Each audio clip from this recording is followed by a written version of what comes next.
Pak Gus Fialdi, ada yang boleh disampaikan sedikit? Atau, iya, silakan Bang. sebentar, sebelum nanti Pak Gus. Ini memang benar apa yang dikatakan Abang tuh barusan, Bang. Ini kelemahan yang ada yang terjadi sekarang ini. Ada kekurangan itu tentang pemasaran yang disampaikan Bang Biing, benar itu, tentang kelebihan hasil yang melimpah dan harganya anjlok.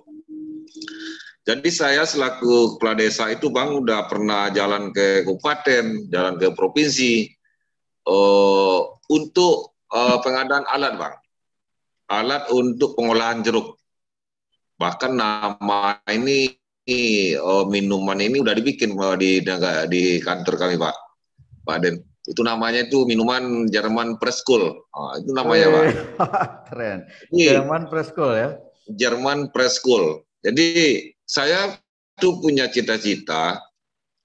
Kenapa kita tidak bisa berdiri dengan kaki kita sendiri di negeri kita? Kan begitu. Biasa jeruk itu satu biji itu per kilo, sekilonya 8 buah kita jual cuma 12.000. Kenapa kita nggak bisa jual itu satu biji itu jadi satu botol jadi 5.000? Itu kan butuh komitmen, butuh ikut sertanya pemerintah. Soalnya ini teknologi ya harus ditunjang. Saya terobos itu dari kabupaten sampai provinsi, cuma baru yang bisa kita terima janji. Jadi melalui Intani ini, saya sangat bersyukur.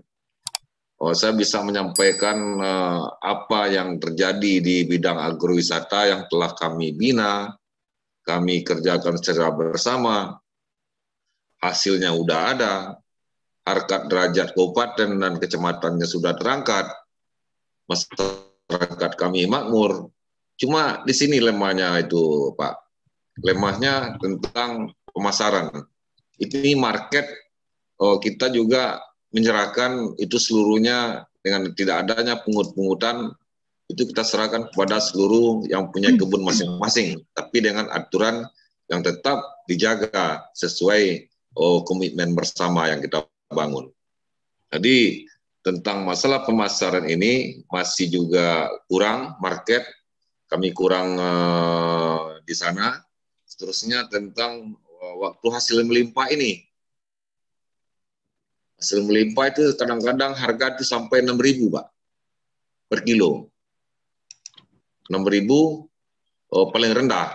Jadi kalau harganya itu anjlok, otomatis kita kasihan kepada masyarakat kita. Pupuknya kan sekarang mahal, sama organik pengolahan. Jadi kita utamakan di sini karena pupuk dulu naik, kita ini utamakan organik Pak. Bagaimana masyarakat itu bisa membuat pupuk sendiri. Jadi jeruk ini dimakan konsumennya nyaman, nggak banyak kimianya kan gitu. Jadi dengan bersama Intani ini intinya bagaimana cita-cita saya selaku wali negari atau kepala desa untuk bisa mengadakan teknologi untuk jeruk yang bisa dikemas Pak. Itu yang kami harapkan untuk kedepannya itu. Baik, Pak Gus Fialdi. Sedikit aja saya tambahkan.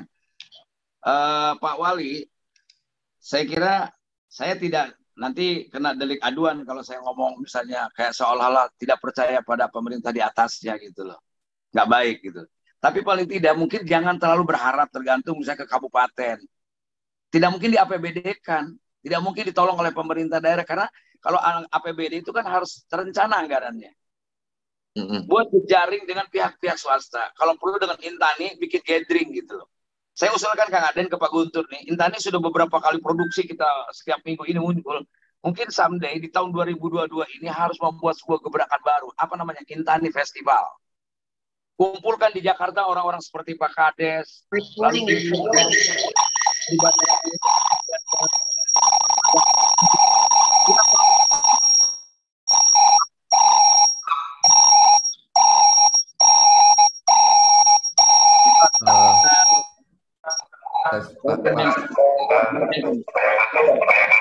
Mohon dimatiin. Dimatiin dulu mic-nya. Ya.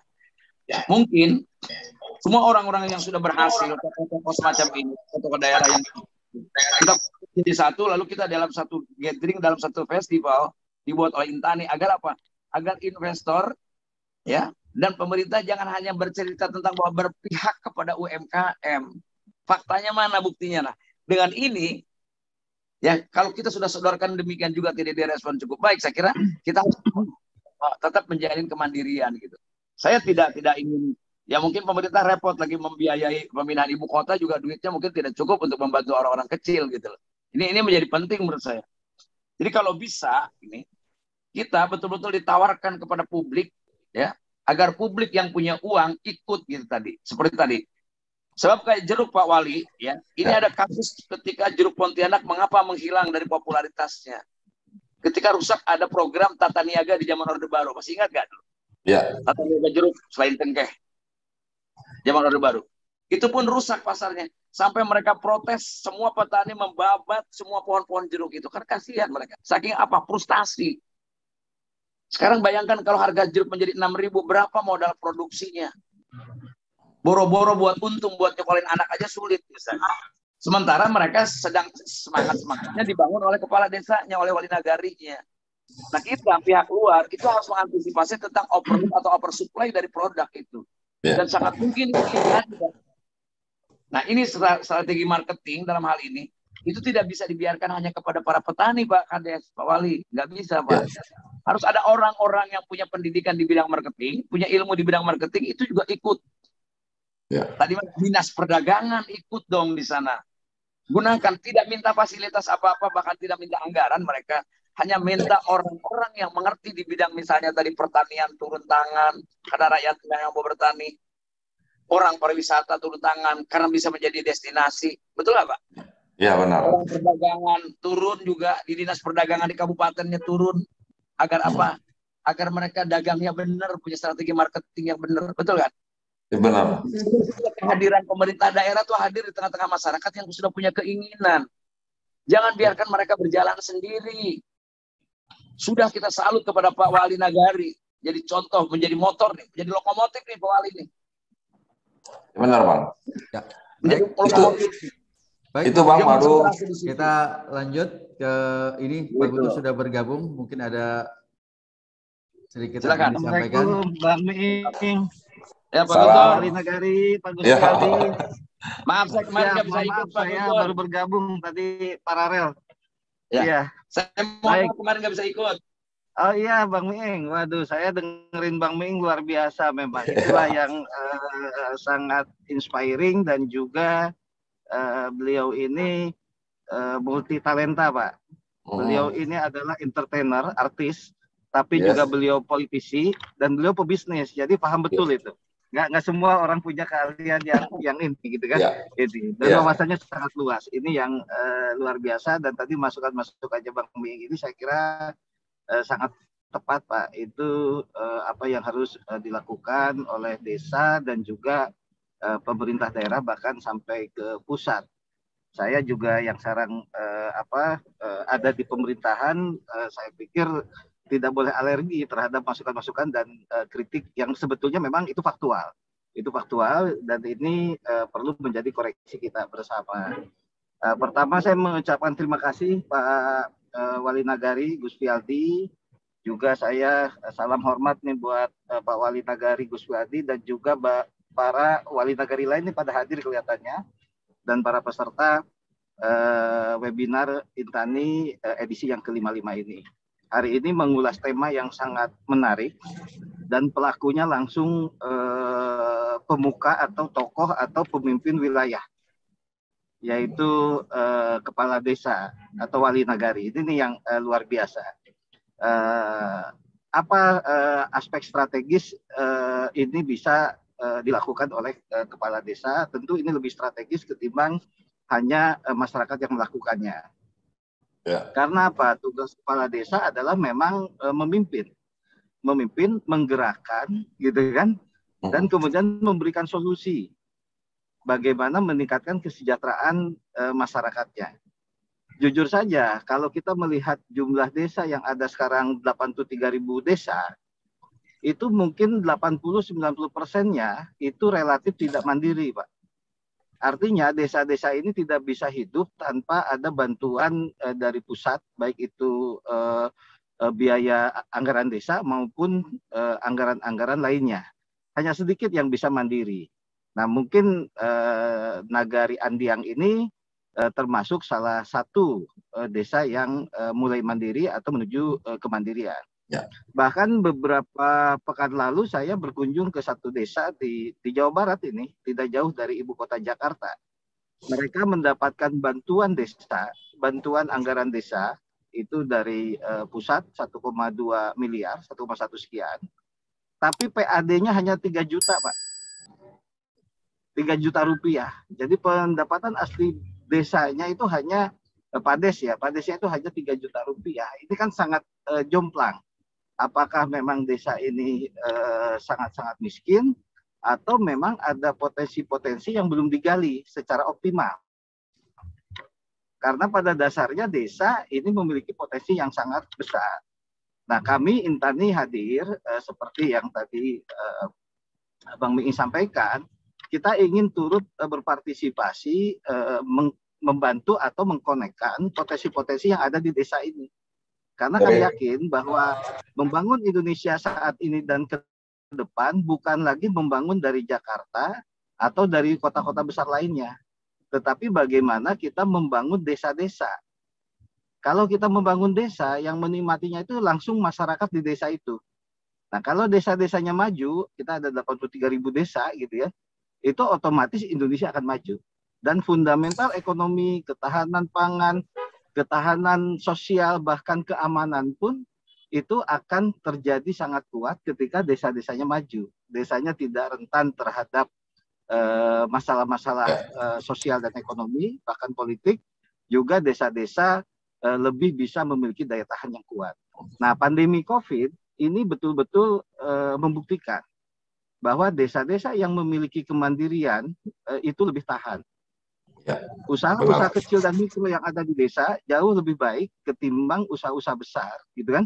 Dan kita paham betul saat ini kan dari 64 juta juga 97%-nya adalah usaha mikro. Yang 60 juta UMKM itu 97% usaha mikro yang adanya di desa-desa.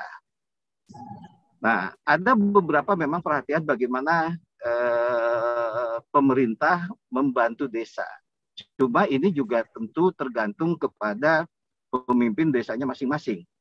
Saya memang tidak terlalu membahas ke mikronya. Tadi Pak Wali sudah menyampaikan yang luar biasa, Bang Miing sudah memberikan masukan. Tadi saya dengar Pak Yani juga sudah memberikan catatan-catatan. Nah, saya akan bicara lebih ke strategik yang sifatnya lebih umum, lebih makro. Nah, program bantuan yang ada saat ini, jujur saja, tidak dimanfaatkan oleh desa secara optimal. Sebagian besar membuat desa-desa itu manja. Makanya ada PAD yang hanya 3 juta. Gimana kalau misalnya pemerintahnya, pusatnya tidak membantu? Artinya desa itu tidak bisa membiayai untuk operasional desa itu sendiri, apalagi untuk pembangunan. Ini yang kondisi yang sangat memprihatinkan. Nah, di sisi lain banyak potensi yang tidak digali. Kita menyampaikan beberapa hal, tadi Bang Miing sudah menyinggung. Kalau kita mengembangkan satu potensi di sektor pertanian saja, itu setidaknya ada 5 sektor ekonomi yang bisa bergerak, Pak. Sekarang Pak Wali sudah mengembangkan pertanian jeruk, gitu kan, perkebunan jeruk. Sudah bisa menggerakkan satu adalah pariwisata, menjadi agrowisata. Nah, dari agrowisata ini ada pendapatan langsung dari objek wisatanya, ada pendapatan dari aspek tadi perdagangannya, jual beli jeruknya, dan ada juga memberikan nilai tambah yang sifatnya menjaga lingkungan, kelestarian lingkungan. Ini dari satu sektor. Nah, di luar itu pertanian itu punya potensi yang sangat besar. Itu tadi sektor pariwisata, kedua sektor pangan, kebutuhan pertanian itu sendiri. Ini yang sangat besar. Nah, saat ini kita berpikir terlalu sempit. Jadi kalau kita bicara pertanian, seakan-akan kita hanya bertani untuk konsumsi. Jadi ini sektor konsumsi, sektor pangan, sektor makanan ya, sektor makanan, food gitu kan. Nah, yang ketiga adalah sektor apa? Sektor yang bisa berkembang di pertanian, kemarin saya coba singgung juga, itu adalah sektor healthy industry, kesehatan. Sektor kesehatan akan bisa berkembang dengan bahan baku dari pertanian, apalagi sekarang di tengah pandemi COVID, orang sangat care, sangat peduli bagaimana mereka menjaga kesehatan. Jeruk dari Andiang tentu ini memberikan nilai tambah untuk juga meningkatkan kesehatan. Artinya, kalau kita ingin membuat produk yang premium, yang dijual bukan hanya jeruk atau perasan jeruk, tapi jeruk yang menyehatkan, Mbak. Ini mungkin akan menjadi nilai tambah yang jauh lebih besar. Nah, yang lainnya adalah sektor industri yang bisa dikembangkan dari pertanian, itu adalah industri kecantikan, Mbak. Kecantikan. Saya nggak tahu apakah daun jeruk atau kulit jeruk itu bisa menjadi bahan kosmetika misalnya kan, yang bisa memberikan nilai tambah untuk kehalusan kulit.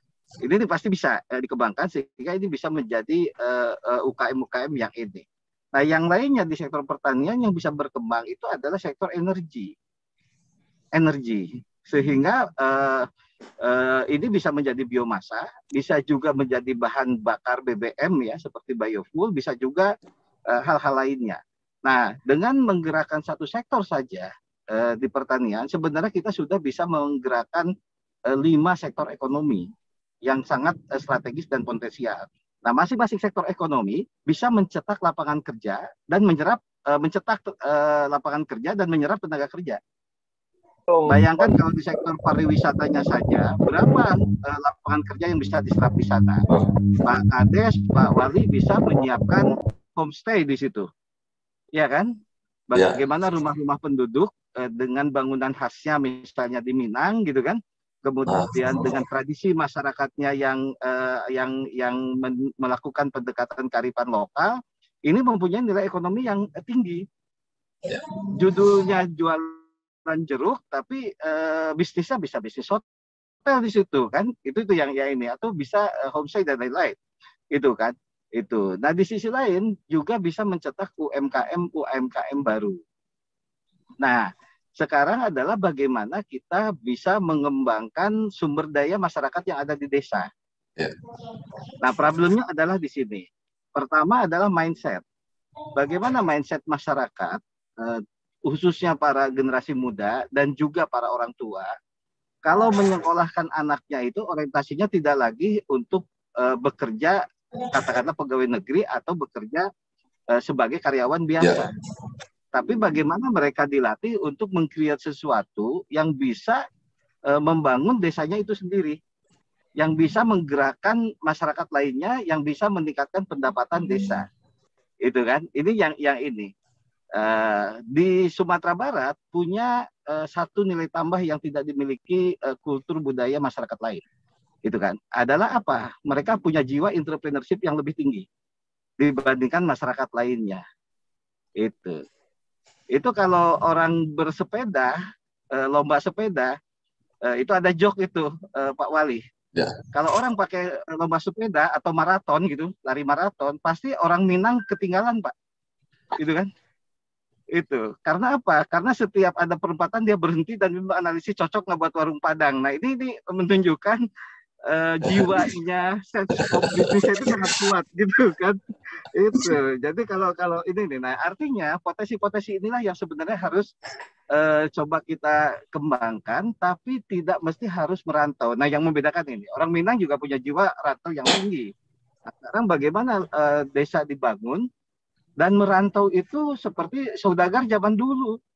Merantaunya adalah membawa hasil bumi dari lokal dibawa keluar daerah, bahkan keluar negeri gitu kan. Itu membawa dimaksud tentu beda dengan zaman dulu, Pak. Kita harus bawa karung-karung dibawa ke Jakarta atau ke daerah lain. Sekarang tidak seperti itu. Membawa itu cukup dengan menggunakan optimalisasi misalnya teknologi digital. Artinya bagaimana kita bisa menjual potensi-potensi yang ada di desa Andiang ini menggunakan digital sehingga bisa menjangkau ke Jakarta, menjangkau ke Papua, bahkan ke Amerika, ke Jerman, ke China, ke mana-mana. Nah, ini yang harus kita bangun. Nah, ekosistem ini yang kelihatannya memang harus mulai dibangun, dan di situ juga akan menarik investasi-investasi orang luar untuk mengembangkan desanya. Ini nih yang ini. Jadi orang luar akan masuk ke desa itu. Misalnya tadi, saya sepakat dengan Bang Miing, walaupun Bapak misalnya aparat desa, bagian dari pemerintah, tidak hanya mengandalkan bantuan dari pemerintah. Tidak hanya mengandalkan dukungan misalnya teknologi atau peralatan dari pemerintah. Karena apa? Realitanya dalam pengembangan ekonomi dan masyarakat itu 70-80%-nya digerakkan oleh swasta, Pak, oleh masyarakat. Nah, ketika ada potensi, bagus juga Bapak menyiapkan satu bisnis plan misalnya bagaimana ekosistem untuk pabrik pengolahan jeruk ini memberikan prospek yang sangat bagus. Kalau memberikan prospek yang sangat bagus, sumber investasi ada dua. Satu, kita mengundang investor langsung, itu kan. Kedua adalah kita memanfaatkan fasilitas pembiayaan yang ada. Sekarang ada KUR cluster itu bisa sampai 500 juta. Iya kan? Itu KUR cluster itu bisa berkelompok ya, membina dan berkelompok itu bisa 500 juta. Dengan fasilitas ini kalau memiliki potensi bisnis yang bagus, ada ekosistemnya, Pak Walinya menjadikan avalis, menjamin. Saya yakin ini tidak sulit untuk mendapatkan pembiayaan dengan catatan ekosistemnya ada. Jadi ada putaran ekonomi yang bisa bergerak. Nah, yang harus disentuh lagi di desa adalah memang bagaimana kita menggerakkan masyarakat dengan skala ekonominya bisa lebih besar. Nah, ini ada juga yang bilang tadi dana LPDB, ini ada di chat. Nah, ini betul. Jadi sumber-sumber dana ini sebenarnya banyak, tapi dana ini belum teroptimalkan dengan baik untuk mencetak lapangan kerja baru atau mencetak usaha-usaha baru. Nah, tinggal bagaimana skala ekonominya. Seringkali ketika kita masuk dalam satu ekosistem, mulai dari hulu ke hilir, katakanlah kita langsung Pak Wali dapat mitra untuk investasi mesin lah di sana, peralatan untuk produksi, untuk pengolahan di industri hilir. Kalau suplainya tidak bisa rutin, Pak, itu malah akan bisa usahanya itu tidak akan berjalan dengan baik. Nah, bagaimana suplai ini bisa rutin? Nah, kalau udah suplai rutin, bagaimana kita pasarnya bisa kita jaga dengan ini. Bahkan kalau di kami balik dulu. Cari pasar kebutuhannya apa, berapa market size yang harus kita suplai, kemudian cari mitra untuk mesin dan juga untuk pembiayaan. Tentu kami di Intani siap Pak berkolaborasi, mengkonekkan atau bekerja sama seperti Bang Miing sarankan tadi, untuk meningkatkan potensi-potensi desa menjadi sesuatu yang bisa memberikan nilai tambah buat masyarakat. Saya juga ingin saya nggak tahu tadi Pak Wali apakah BUMDes-nya di sana sudah berjalan, gitu kan? BUMDes sudah berjalan. Nah, BUMDes ini juga sekedar masukan. BUMDes ini kan badan usaha milik desa. Jadi definisinya badan usaha milik desa, bukan badan usaha milik masyarakat desa. Nah, BUMDes ini harus dibangun menjadi agregator usaha-usaha masyarakat. Itu kan? Kalau misalnya mau fokus di jeruk, masyarakat bisa menanam jeruk dengan tabula pot misalnya, dengan polybag, dengan di masing-masing rumah gitu ya. Masing rumah kalau halamannya sempit bisa hanya 10 pohon atau 5 pohon. Kemudian BUMDes ini yang menjadi agregator off-takernya, mengambil dari masyarakat. Sehingga terkumpullah satu produksi yang cukup banyak. Dan kemudian ini bisa masuk ke pasar, baik dalam bentuk segar maupun dalam bentuk olahan. Cuma kita sarankan memang harus masuk ke industri hilir, yaitu sampai ke olahan. Tadi betul, kalau jeruk di petani, harga jeruk saat ini, kemarin saya ke Sukabumi juga, harga jeruk California di petani itu hanya Rp6.000, Pak. Jeruk California, gitu kan? Yang panennya baru 1,5 tahun, setelah 1,5 tahun panen tiap 2 minggu. Ini ya ini. Tapi kalau kita cek di toko online, itu harga di Jakarta, di toko online sudah 40.000. Artinya ada apa? Ada rantai pasok yang terlalu panjang, yang tidak tidak dilakukan oleh masyarakat di desa itu sendiri. Masyarakat hanya petani hanya panen, setelah itu ada pengepul ngirim ke satu tempat, dari tempat lain itu sampai ke pasar lain. Nah, yang bisa kita lakukan apa ya? Mungkin kami bisa menjembatani. Kalau memang ada spek-spek barangnya, kita coba nanti. Kita coba cari akses market sehingga potensi harganya jauh lebih baik ketimbang hanya diambil lewat pengepul tadi. Jadi kolaborasi inilah yang sebenarnya sangat penting. Dan ini bisa menjadi solusi untuk permasalahan-permasalahan masyarakat. Apalagi saat ini diakui tidak diakui, dampak pandemi COVID ini telah meningkatkan penduduk miskin kita. Bahkan sebagiannya itu adalah masyarakat mengalami kemiskinan ekstrim.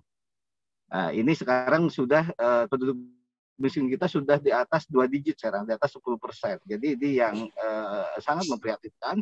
Dan ada 17 juta orang yang ter-PHK. Yang mereka sekarang kembali ke desa, gitu kan? Kembali ke desa, dan di desa mereka bisa dioptimalkan menjadi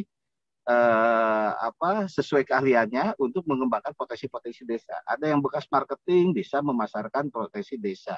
Ada yang ngerti teknologi informasi bisa bagaimana membangun jejaring digital lewat sosial media dan fasilitas-fasilitas gratis yang tidak berbayar untuk memasarkan produk-produk desa, gitu kan? Ada yang memahami produk, dia bisa terlibat di produksi. Jadi banyak hal yang sebetulnya bisa ini. Nah, yang lainnya adalah bagaimana kita menggunakan teknologi tepat guna. Teknologi tepat guna inilah yang sebenarnya kita juga tidak ingin kalau misalnya produk-produk mesin yang digunakan itu adalah barang-barang impor, gitu kan? Tapi harus barang-barang lokal. Barang-barang yang diproduksi oleh anak bangsa sendiri. Karena ini juga akan membuat ketidaktergantungan kita kepada negara-negara lain. Ini yang ini. Nah, yang lainnya adalah sumber permodalan. Ya kan? Kalau di Minang itu kan sudah terbiasa juga ada gerakan bagaimana mereka sharing antar warga. Salah satunya disebut Gebu Minang dulu ya, gerakan masyarakat untuk berdonasi untuk kepentingannya membangun daerah di daerah masing-masing. Nah, mungkin gerakan-gerakan ini yang harus dikembangkan. Jadi saya yakin desa atau nasional Indonesia ekonominya akan maju apabila desa-desa ini mengoptimalkan potensinya secara optimal, dipimpin oleh seorang kepala, oleh pimpinan, oleh leader yang memang punya visi besar ke depan, dan masyarakatnya digerakkan, serta kearifan lokalnya dikembangkan kembali. Kearifan lokal itu gotong royong, tadi Gebu Minang atau gerakan lain yang bisa memberikan nilai tambah bagi desa itu sendiri. Satu hal aja kita kembangkan gotong royong, Pak, pasti jeruk bapak akan lebih bersaing. Karena ketika bergotong royong, harga produksi itu menjadi lebih murah. Itu mereka bisa mendapatkan insentif dari harga dari hasil penjualan misalnya kan, itu yang bisa menjadi salah satu model. Saya terima kasih banyak, ini sharingnya yang luar biasa, tentu ini akan memberikan inspirasi buat para intaners dan masyarakat. Ini juga kita tayangkan secara live di YouTube dan banyak pihak juga yang ikut, itu dari Sabang sampai Merauke biasanya berkumpul di sini. Dan tadi juga luar biasa Bang Miing yang memang Bang Miing ini jangankan fisik jeruk Pak, iya kan tawa aja bisa dibisniskan. Jadi apalagi kalau dikasih barang sifatnya real fisik. Jadi itu kalau bisnis jangan dimiliki orang lain Pak. Itu kan itu luar biasa. Jadi silahkan dilanjut Mas Aden. Makasih Pak Wali Nagari. Iya Bang. Ya, terima kasih Pak Guntur. Itu tadi paparan dari Pak Guntur Subagja. Beliau adalah Ketua Umum Insan Tani dan Nelayan Indonesia yang luar biasa bisa memberi insight ya bagaimana seharusnya desa itu bisa berkembang untuk sesuai dengan yang diharapkan oleh kita bersama.